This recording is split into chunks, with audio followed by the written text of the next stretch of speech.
Ladies and gentlemen, the whale certified has hit it again.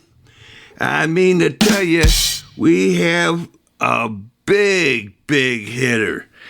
The man goes, his reputation is worldwide, even up in the NASA space station. They talk about this cat. But what we have here is like the old "What's My Line?" Because I don't want to chop up the doctor's name. Doctor, could you give us the verbal signature? Well, if it's What's My Line, and I was signed, because I remember that show, maybe some of your listeners don't, but it was a show that would come on, I think, Sunday night at 10 o'clock on CBS, and somebody would go up to the blackboard. There would be a blindfolded panel of experts, but somebody would sign their name. And so my name is Joe Machnik, and I don't know what's my line because I've worn so many hats. And that's what I've written about in my new book, From the Sandlots to the World Cup, Inside 7 Decades of American Soccer. Oh, man. I got it. It's in transit. It's coming to St. Louis, baby. And you have a St. Louis connection like no other. Can you give us a little insight of that? Well, certainly. I mean, in the early days of Major Indoor Soccer League, the St. Louis Steamers were actually our flagship team, our franchise, and certainly in terms of attendance. I mean, the New York Arrows may have won the first 4 championships, but it was the St. Louis Steamers that regularly packed the Checker Dome there in St. Louis, which I guess was originally the St. Louis Arena or something. But anyway, I had the good fortune of refereeing the All-Star game there, several other league games. One of the games I actually document in my book, it was a game involving the Detroit Lightning, where there was an incident where 2 players came together and someone left the bench, and I wound up giving 3 players 5-minute time penalties, and the game got totally turned around. St. Louis, which was winning 6-1, was now losing because Detroit scored that many goals in 5 minutes, and but fortunately for St. Louis fans, they tied up the game when they were playing at regular strength and won it at overtime, which sent the crowd home happy. But it was a fantastic experience that was written up in Sports Illustrated magazine, and I quote the magazine article quite a lot in the book that I've just written. And of course, my other St. Louis connection had to do with St. Louis Soccer Park, which certainly wasn't a sandlot. It was beautiful. It had a beautiful grass surface, but if you can believe it, back in the day when we were qualifying for the 1990 World Cup, we played St. Louis Soccer Park was our home field. We played 2 or 3 qualification games there, and they had to bring in new, extra stands to go around the main field there. But we played Costa Rica there. I think we played Guatemala, and if we got 5,000 people at the game, that was a lot, and some of them were standing. But we did manage a victory against Costa Rica, during which Dave Vanoli saved a penalty kick at the end of the match, which preserved the back then 2 points for a win, not 3 points like it is today. And had he not saved that penalty kick and the game ended in a tie, then we probably would not have made it to Italy 1990, because Trinidad would have already qualified. If you remember, we qualified by going to Trinidad and Paul Caligiuri's special goal at the end there got us the qualification into Italy. But that game would have been meaningless in Trinidad had Vanoli not saved that penalty kick. Yep. So, yeah, I have a big St. Louis connection. And one of my good friends, Dr. Herb Silva, who was a referee in the early indoor days. Is still living there in St. Louis, and I Right. communicate with him, and he's very much was involved in the development of referees over the years, working for U.S. Soccer, and he and I had a very good relationship, during the time that I was at MLS. Right. Well, under full disclosure, I can hear the bottle caps opening up of the Budweiser over there with Denny Long, the president of Anheuser-Busch. He was a dandy. And Yeah, he was, and I guess that's the reason we played at St. Louis Soccer Park, because Budweiser was at that time a big sponsor of U.S. Soccer. Mr. Long was a really big soccer fan, and so I think Anheuser-Busch had ownership of the park, perhaps, Yes. or something to do with the park. yes. And it's one of the reasons we played there. And under full disclosure, Dr. Herb Sylvia has one of the finest handlebar mustaches in the world. Yeah, Herb Silva. Silva, yeah, he does. He's gone from a beard to a mustache, and back again. Yeah. So yeah, he's quite a character. Well, you got 70 years. You don't look like, you sound like a day over 45. And under full disclosure, a Sandlot. Now, in St. Louis, I remember they used to throw sand because you would either play on mud. So they throw some sand around, and you're able to do a deal. But because there was hardly any grass, there was grass for a week, and then you played, and that was the end of the grass. Yeah, especially in front of the goal. But in New York, where I grew up, there was a big ethnic league, German American Soccer League, and the fields were quite interesting fields. Some of them, I've got pictures of them in my book. But Eintracht Oval, Metropolitan Oval, Zariga Oval. I don't know why they called them ovals. New Farmers Oval. None of them had any grass. So it wasn't a matter of only sand in front of the goal. I mean, you were playing back in those days on a true sandlot. Eintracht Oval, in fact, the surface was a black, some sort of crushed cinders and what they used to call coke, which is like a product, something like coal that they put down on the field.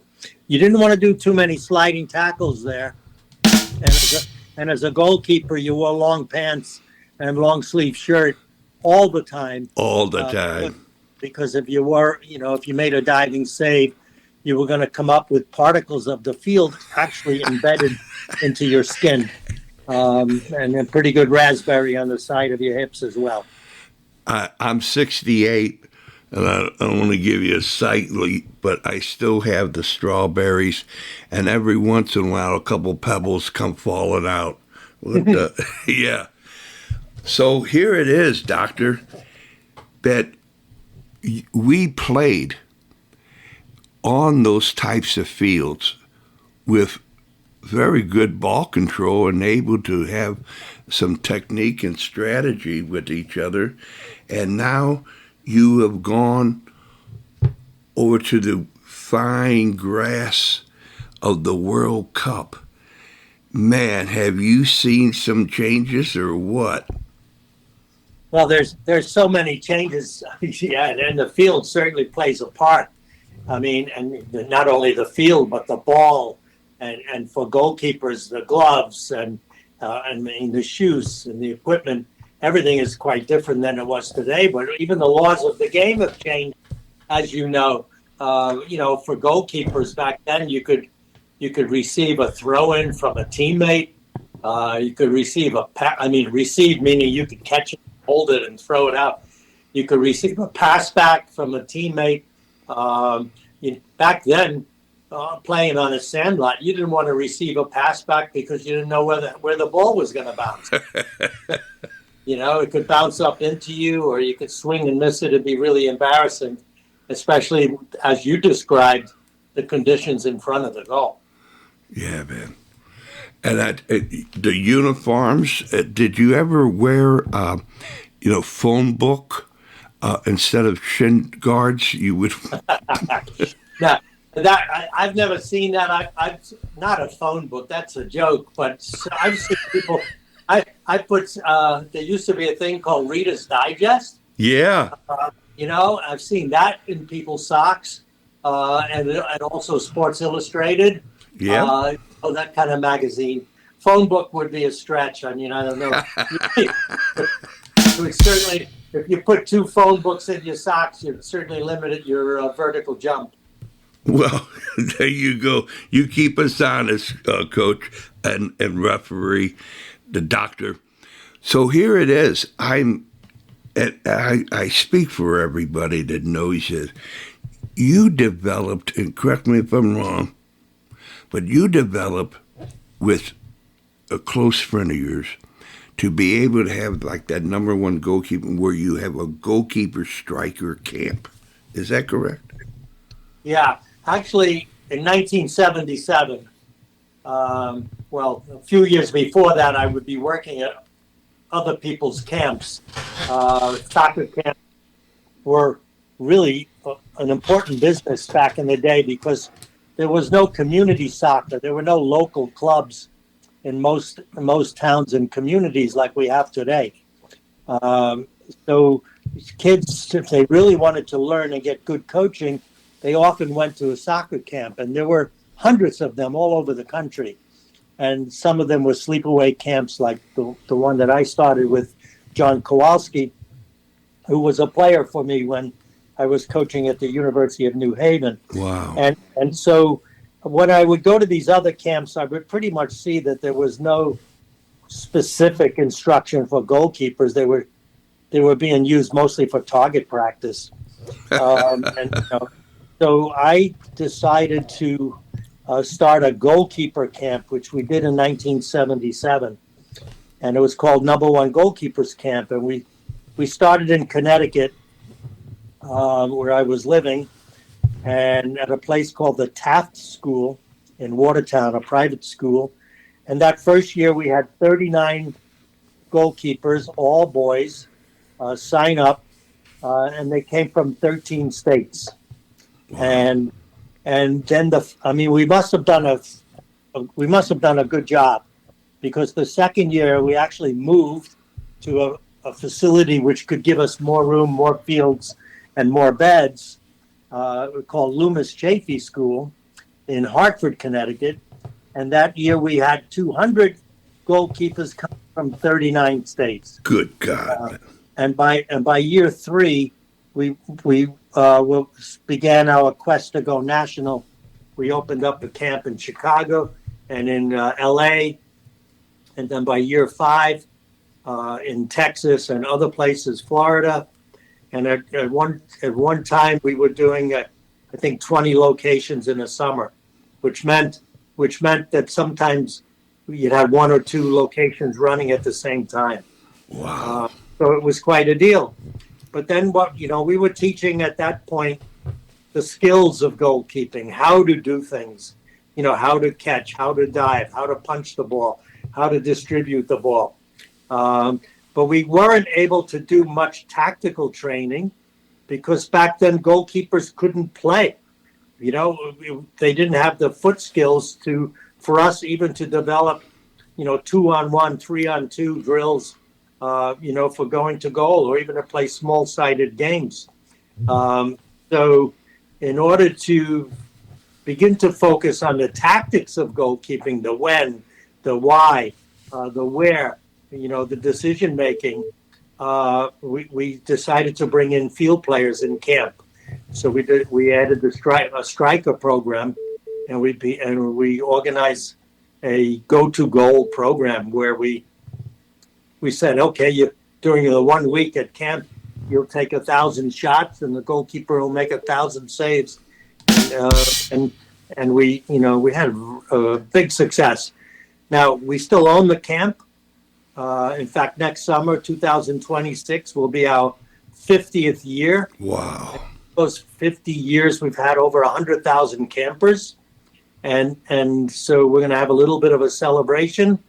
We're not as national as we used to be, but we still have a camp in Texas and in Maryland and Connecticut and Massachusetts and Ohio and some other places where boys and girls, and a lot of girls now too, come to learn not only how to play goalkeeper, but how to play on the field, especially the element of going to goal. Because in today's game, everybody goes to goal. If you're not a back defender only anymore. Modern tactics have, everybody going to goal at one time or another. Right.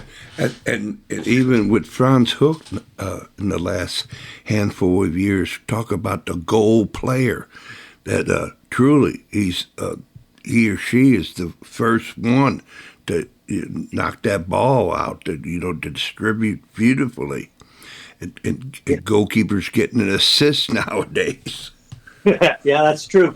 Franz Hook, for your listeners that may not know, he was a player, a goalkeeper for the Volendam team in Holland, but he was also a physical education teacher. And through a contact, he wrote to me and came and visited us at our Chicago-based camp, and then worked for us for 5 or 6 summers, and became quite a legend himself in terms of goalkeeping instruction. And for those real soccer fans, you did a little research on Franz Hook. You could see that he was the goalkeeper coach, mostly for head coach Louis van Gaal, who was coach of Holland in the last World Cup.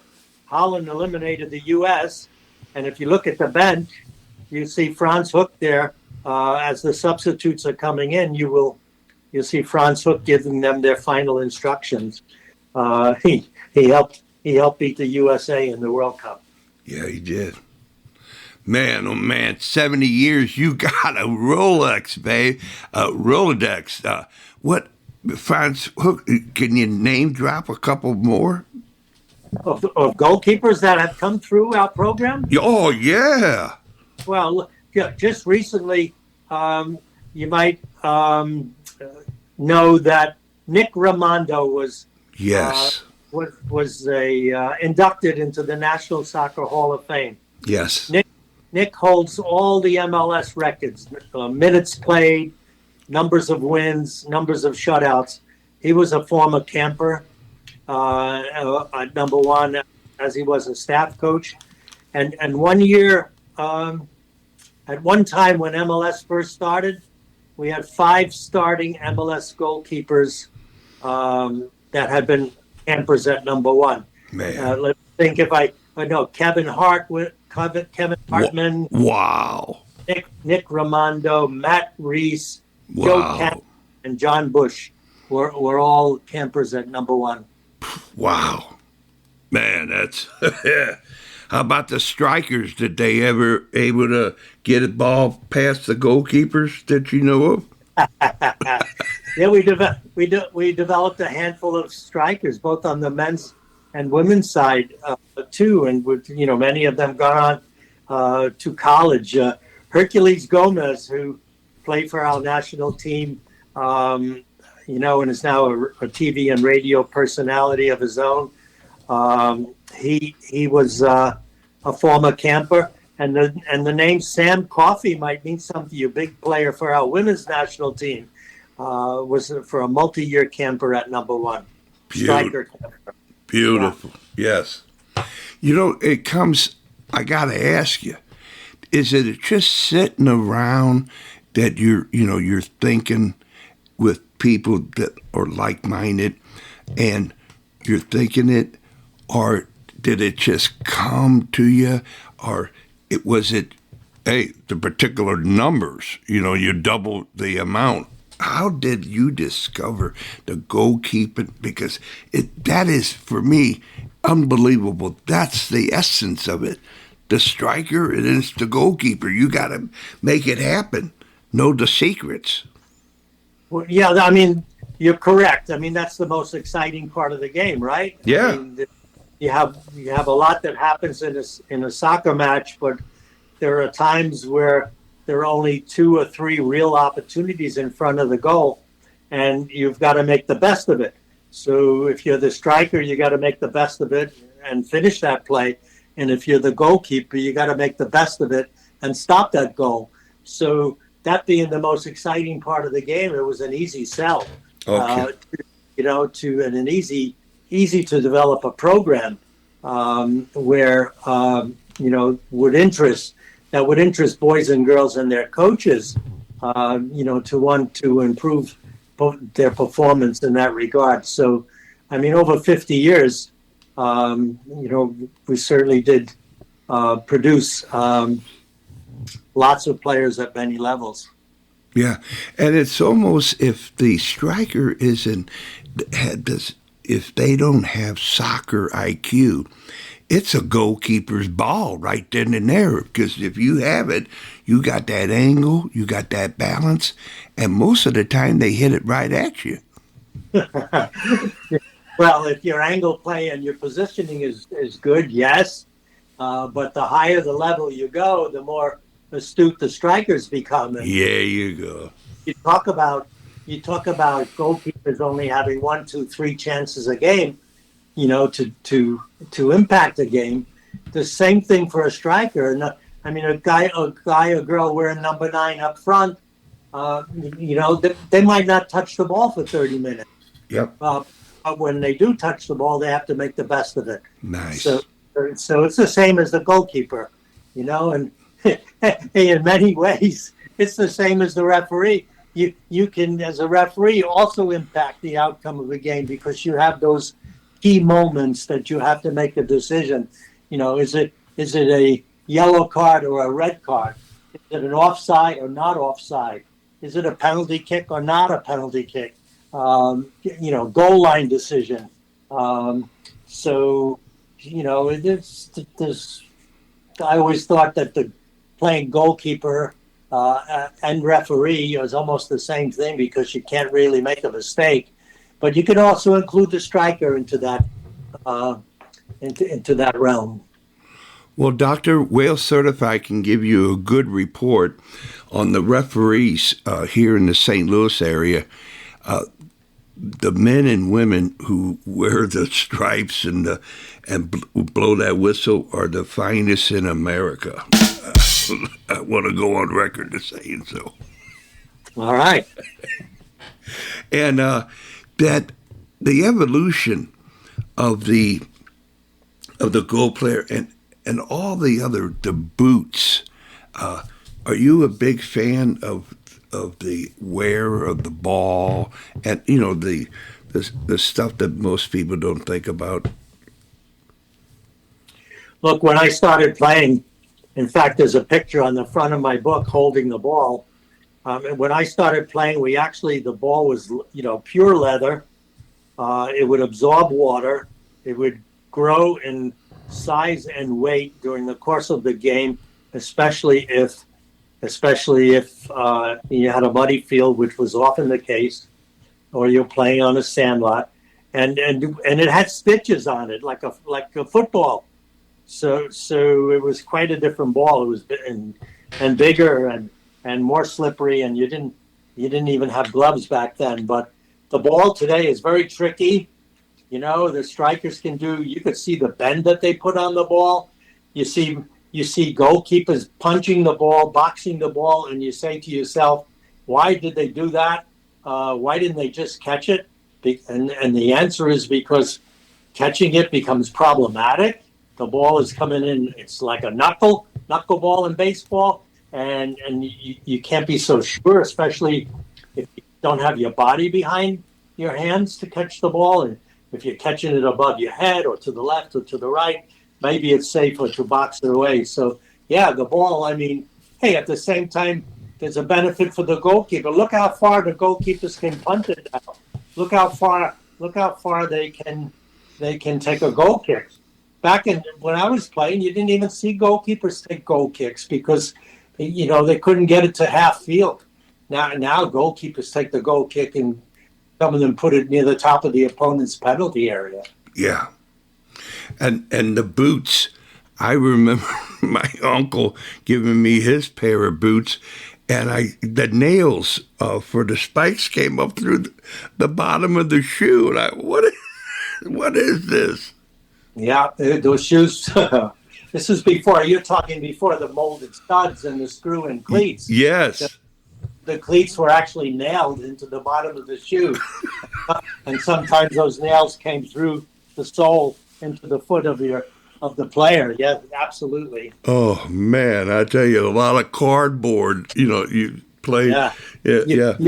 You could see some of those shoes in the National Soccer Hall of Fame over there in Frisco, Texas. Yeah. Man. I wish I still had them. But the boots, just the collection of the boots and the balls are just unbelievable. How about the uniforms, man? The uniforms, did you always have the tie? Did you have the shoelace up around the neck area? So on some uniforms. Then others were turtleneck. I mean, there was, back then the goalkeeper pretty much wore black. Yeah. I mean, even like you look at pictures of Lev Yashin, the black cat that played for Russia. I mean, so goalkeepers were black or gray. It wasn't until, I don't know, maybe 1970 that goalkeepers began to wear special goalkeeper jerseys with, special colors and had sponsors and all that stuff. But yeah, my goalkeeper jerseys had padded elbows. Goalkeeper shorts had padded hip pads. Yeah, a lot of changes in the uniforms. Yeah, and now you got the compression pants. It's just all about it. I've been talking a lot of, but we're here, Doctor, to look at and for you to give us a verbal review of your book, From the Sandlots to the World Cup, Inside 7 Decades of American Soccer. Doctor, can I clam up and let the audience well certified to hear you? Well, thank you for that opportunity. So the book starts, with my growing up in Greenpoint, Brooklyn, New York, and seeing my first soccer games in a park there. I'm a third generation American of Polish ancestry, and so there was no club in my neighborhood to join, and I didn't know the game. The game was played by every Sunday in this park by different teams, ethnic teams, but I was a hockey fan, back in the day when there were only 6 NHL teams and you could go to Madison Square Garden with a high school ID and 40 cents get into the game. But, I kind of watched the soccer game and related it to hockey. And when I was offered the opportunity to try out for the high school soccer team, the only position I could play was goalkeeper, because I had some eye-to-hand coordination from my upbringing as a baseball player, basketball player growing up. So I made the high school team, which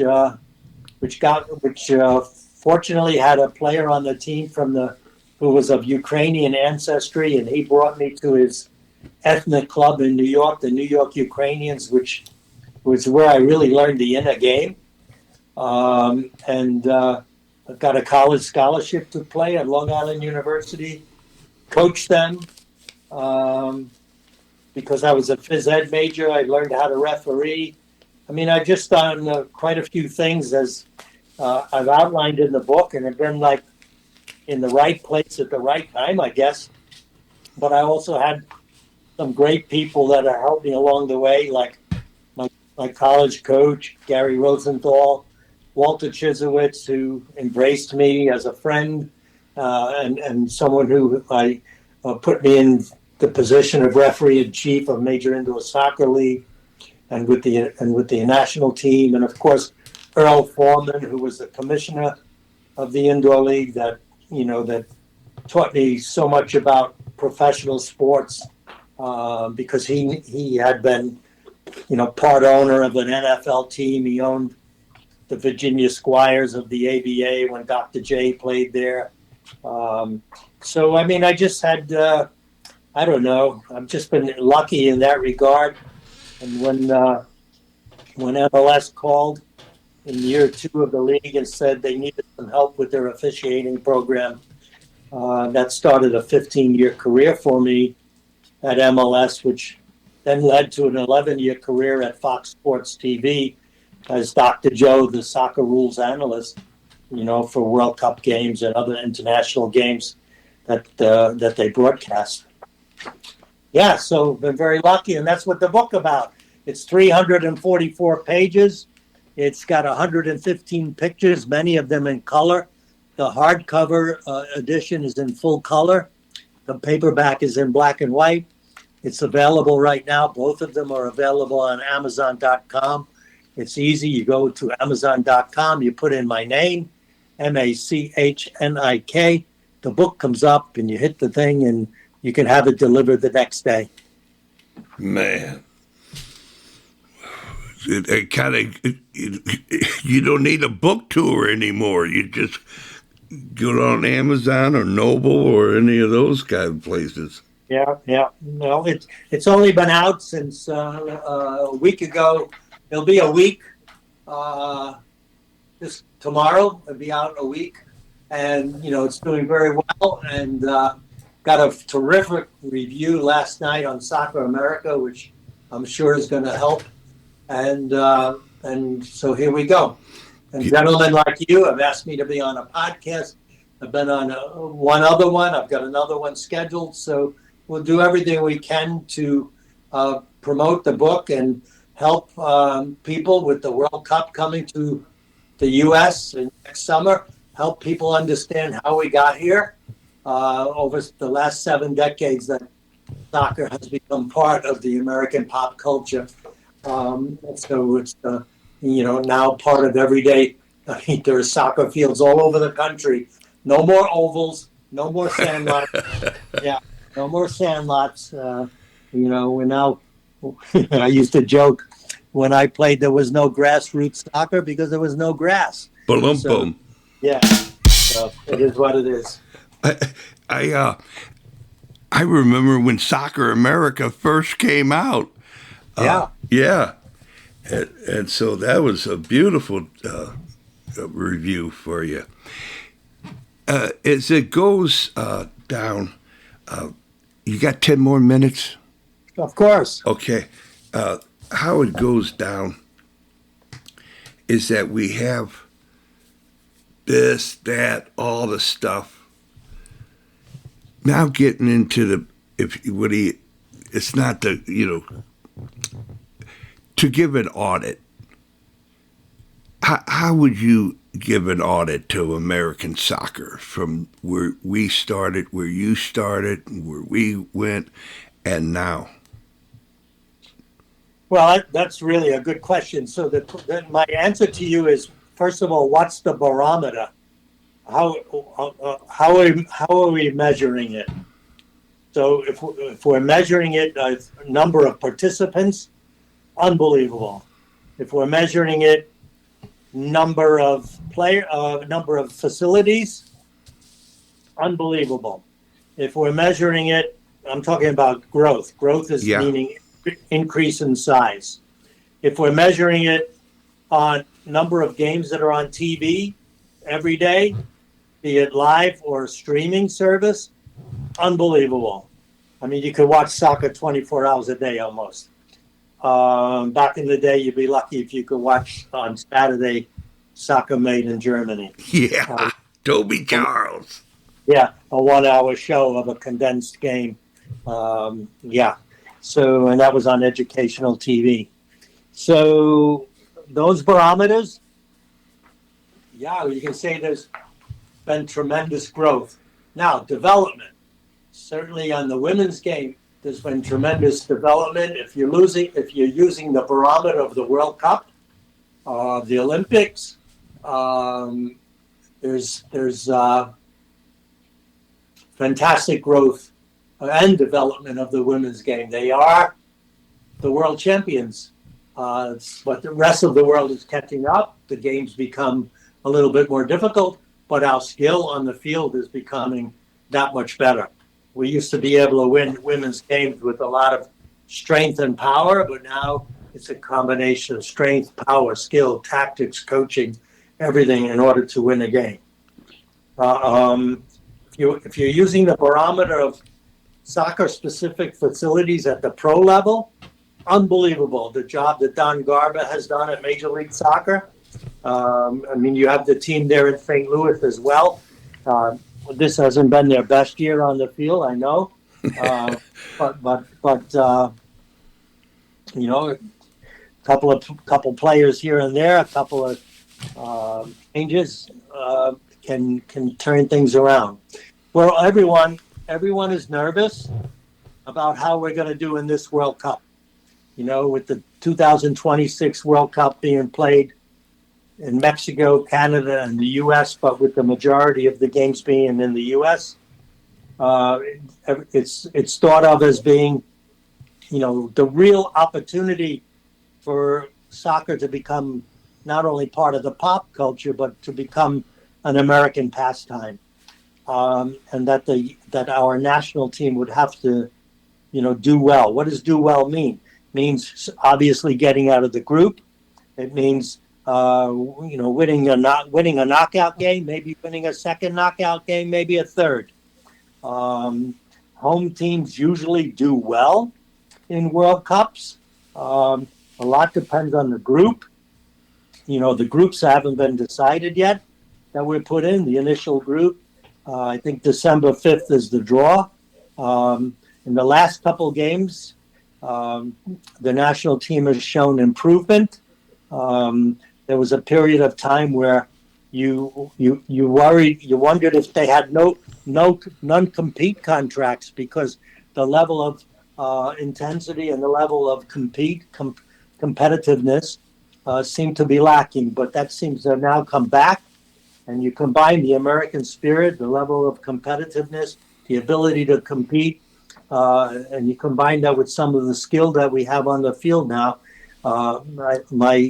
My optimistic point of view is that we will get out of the group and we'll win a game or two in the knockout stage, and that'll be great for American soccer. Well, there you have it, ladies and gentlemen. 70 years of experience.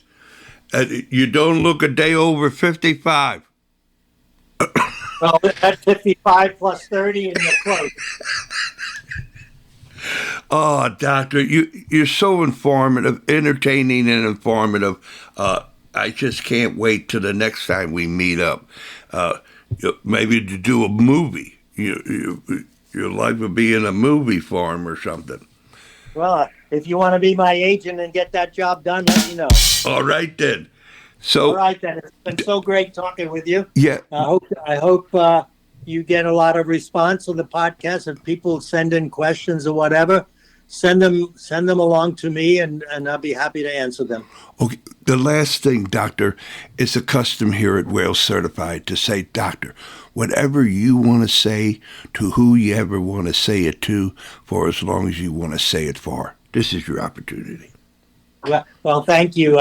If when you read my book, you can see that I've had a significant other in my life since 61 years we've been married. So I'd have to give that shout out to Barbara, who nothing got done at the camp without her, and she's been always there to support some of the risks that I had to take.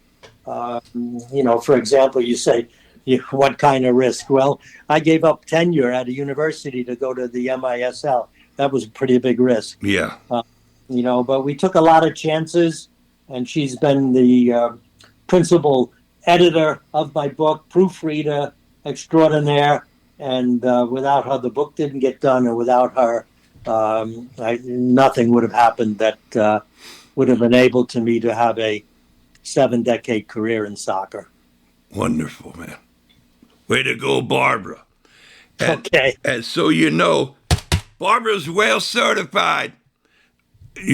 You and your missus are Wales certified, Doctor. Thank you so very much.